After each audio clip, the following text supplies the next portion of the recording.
Hello everybody and welcome back to the second shelf and to another tops and flops video. Yes, May is over.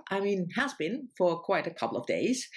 And so it's time for me to look back, for those of you who might be new, on my reading in the previous month, in the previous month, yes, in the previous month, which was May, and to come up with the best and the worst, the tops and the flops. And as always, we start with the tops. And as always, within the tops, we start with the book that I thought about the most. And that was Ursula Le Guin's The Word for World is Forest, first published in 1972. If you're following my channel, you know that I'm reading all of Ursula Le Guin's novels in the Hainish cycle, and also the short stories in the Hainish cycle together with Adam from Memento Mori, and we are having a blast. We are enjoying ourselves, I can tell you. So this one is book number 6 or 7, I think. It's a novella, and like I said, published in 1972, and you can see that from the story because it has strong connotations with the Vietnam War. So you have this planet, you have a colonizing force, human beings with lots of weapons, and you have the indigenous original inhabitants who are also descendant from humans, from the same original human beings, and they don't have any weapons, they are not violent. So these two cultures clash. Without giving you any spoilers, what will happen? It's quite a violent read, but the main thing why I thought about the book so much is one of the topics that is discussed in the book is how do you can you free yourself of the past? So in other words, when you do something and you change yourself, or you will carry that with you. And what does that mean if you carry that with you? And the other thing that always intrigues me is language and communication. And the two civilizations speak a different language, obviously, even though they are descendant from the same human beings in the past, but they have evolved differently, and they of course also speak different languages. And the difficulty of understanding a different language or another culture is not only to learn that language, but to learn what certain words mean in the context of that culture. So hence the title. In the world of these indigenous people, they call their world forest because that's where they live, and that's the main, not only living area, but everything in their life revolves around forest. And I thought that was an absolutely fascinating topic, and Ursula Le Guin is really masterful in making a good story, writing a good story, but also tackling the big issues. So this is a wonderful novel. If you have never read Ursula Le Guin and you want to try some of her sci-fi but don't want to commit to a big book, this one is a very good choice, because even though it is part of the cycle, the Hainish cycle, you can read this book without having read all the previous books in the cycle. So try this one if you have never read Ursula Le Guin and want to start somewhere. This is a good place to start. Next in the tops is the book that surprised me the most, and that I chose this one, Bird Cottage by Ava Maya. She is a Dutch author, publishing with the same publishing house I do, so I know her, just, as so that you know that. And this book was translated from the Dutch by, have to look that up, Antoinette Fawcett. And the book was published in Holland in 2016 and in the English translation in 2018.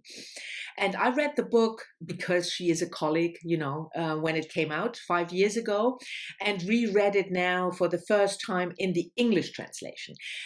It's the fictional account of a real life person, Gwendolyn Howard, who lived in England in quite a privileged childhood, and I think in the mid 1900s somewhere, she moved from London to a cottage outside in the countryside, and she started to view birds and examine birds and write about birds. And she became quite famous even though she was not hasn't studied at university. She was a musician, but still.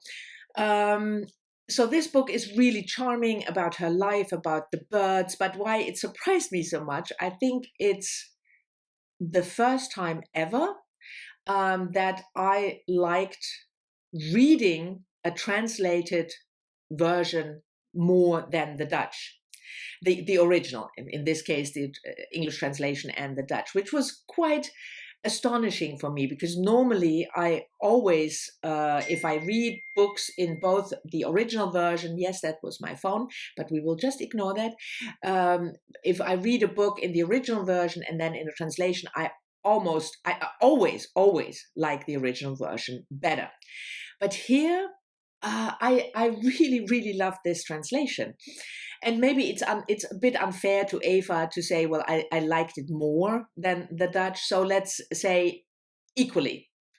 So I can, if you are interested in birds or in a really delightful story about an extraordinary woman, I can certainly highly recommend the English translation. So don't worry if you don't read Dutch. The English translation is just fantastic. And then on to the third category in the tops, and that is the best nonfiction book I read. And if you have been watching my videos in May, I'm a bit here, let's put this behind the ear. How about that?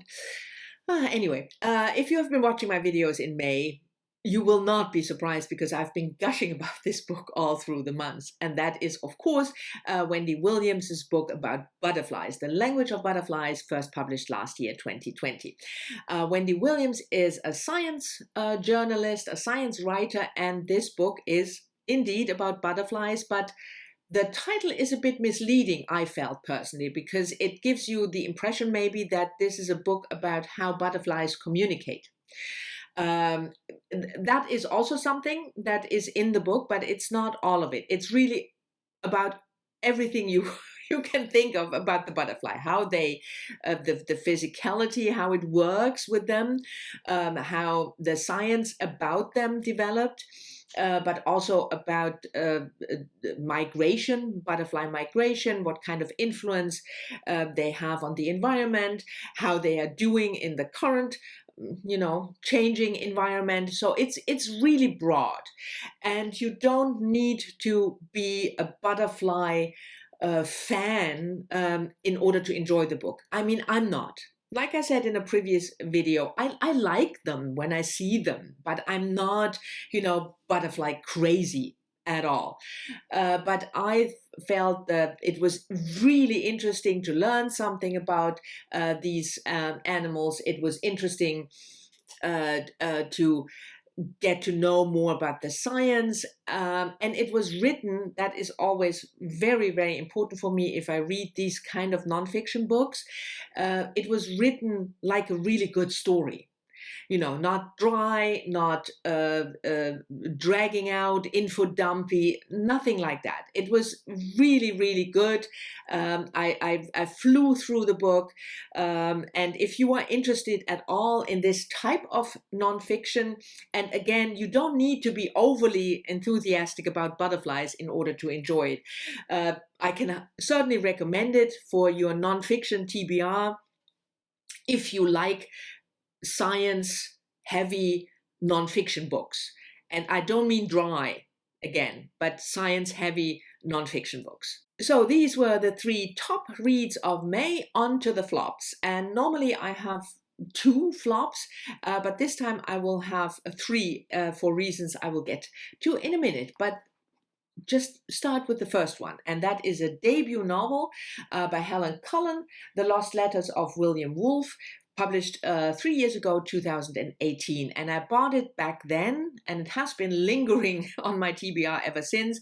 And as you know, I'm trying to read, from my TBR as well, not exclusively. No, I will never do that. I will always buy new books, but I also try, to get to some of the older books before they start to smell.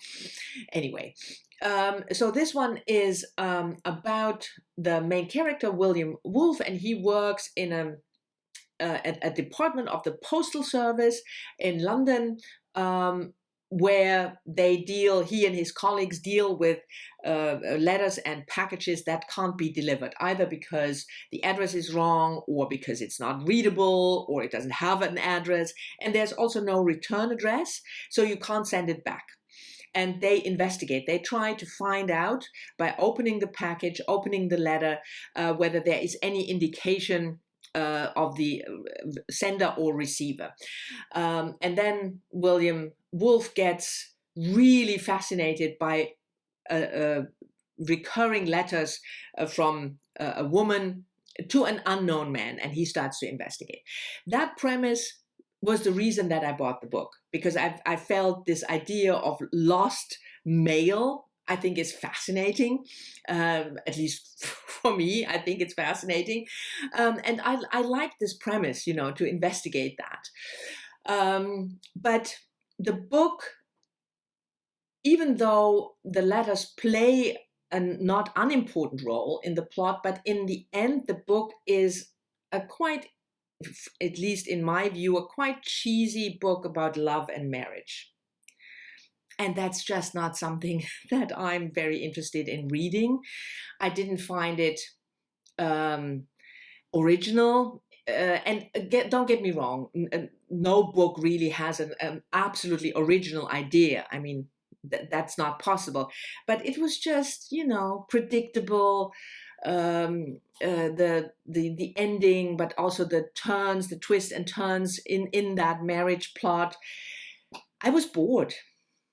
So it pains me, because it's also a debut novel, and I don't like to trash on debut novels, but Helen Cullen has a second novel out already, and she's not a bad writer, I think, so I might check out that new book, but this one didn't really work for me at all. Then on to the 2 books that will come next, and why there are 3 books in total. These 2 that I will talk about in a minute are both shortlisted for the Women's Prize, and I will make reviews of those 2 this week, and I thought I'd just include both of them in the tops and flops of May, because it made sense to me. Anyway, the first one is Patricia Lockwood. No one is talking about this. Patricia Lockwood is an US-American author, and I've read one of her previous books, her memoir Pre-Study, and I quite liked it. It wasn't a perfect book for me. I thought the middle was a bit too long, but she had a really funny way of describing things, but also it was not ha-ha funny that it became too superficial. So it was really interesting. So I, thought, oh, Patricia Lockwood has a novel out, and it's shortlisted, longlisted, and then shortlisted. But it didn't work for me. The book is about a woman who became famous for one particular tweet that went viral. And after that, she became this Twitter personality, and is, asked to give talks and lectures and travels all over the world. And the book is also written in almost Twitter-like short passages of text. I mean, they're longer than a tweet, but they're still these short little passages of text. And that sounded interesting, but I'm just not into Twitter enough, I think, because a lot of what she talks about in the book is stuff that actually happened on Twitter, and I have no idea, so I can't make the connections, and moreover, I don't really care. That's one thing. The other thing why the book didn't work for me is that the second half of the book, again, like with the Lost Letters of William Woolf, all of a sudden turns into this cheesy, family love, loss, the kind of story that just is not. I was not interested. I was really bored with the second half. So unfortunately, this one didn't work for me at all. And the second book shortlisted for the Women's Prize that didn't work for me was, unfortunately, Yaa Gyasi, Transcendent Kingdom, another American book on the shortlist. Now, Yaa Gyasi, you probably all know, a Black American writer, and her first book, Homecoming, I really like that. The multi-generational tale of two families from Ghana, from the time of slavery until the present day. I thought it was really good historical fiction. Commercial fiction, yes, but still good. Commercial fiction can still be good. So I was looking forward to this one, and I just thought it was good. It follows, again, picking up the idea of immigration from Ghana. So we have a family that came from Ghana to the US, and the main character in the book is the daughter of the family, Gifty, when she is already a grown woman working on her PhD in neuroscience. We learn that the brother died of a drug overdose after he got hooked to painkillers because of a sports injury. We have the father and mother from Ghana. The mother is depressed. There are other issues with the father as well. Yeah, I don't know. I didn't think it was interesting. The story wasn't interesting. And the other thing was that the author just packed too much of the really huge topics into the book without delving into them in an interesting or deep dive way. So we have addiction, we have neuroscience, we have religion plays a huge role in the book, we have depression, we have immigration, homecoming, again, so really big issues, and one of them would have been enough. But if you have this whole bouquet of really, really huge issues, and then you give them to the reader in this sort of nice, colorful candy wrapper without doing anything interesting with them or deep with them, it's just also not interesting. So I felt the book was just not interesting. Sorry about that. Anyway, so these were my tops and flops of the month of May. If you want to know more about the two books shortlisted for the Women's Prize, like I said, I will film reviews. Probably the first one will go up this Sunday. The next one will go up next week. So you will have to wait a little. I'm looking forward to your comments as always. And if I didn't say that, thank you very much for watching. And I'll see you all soon in the next one.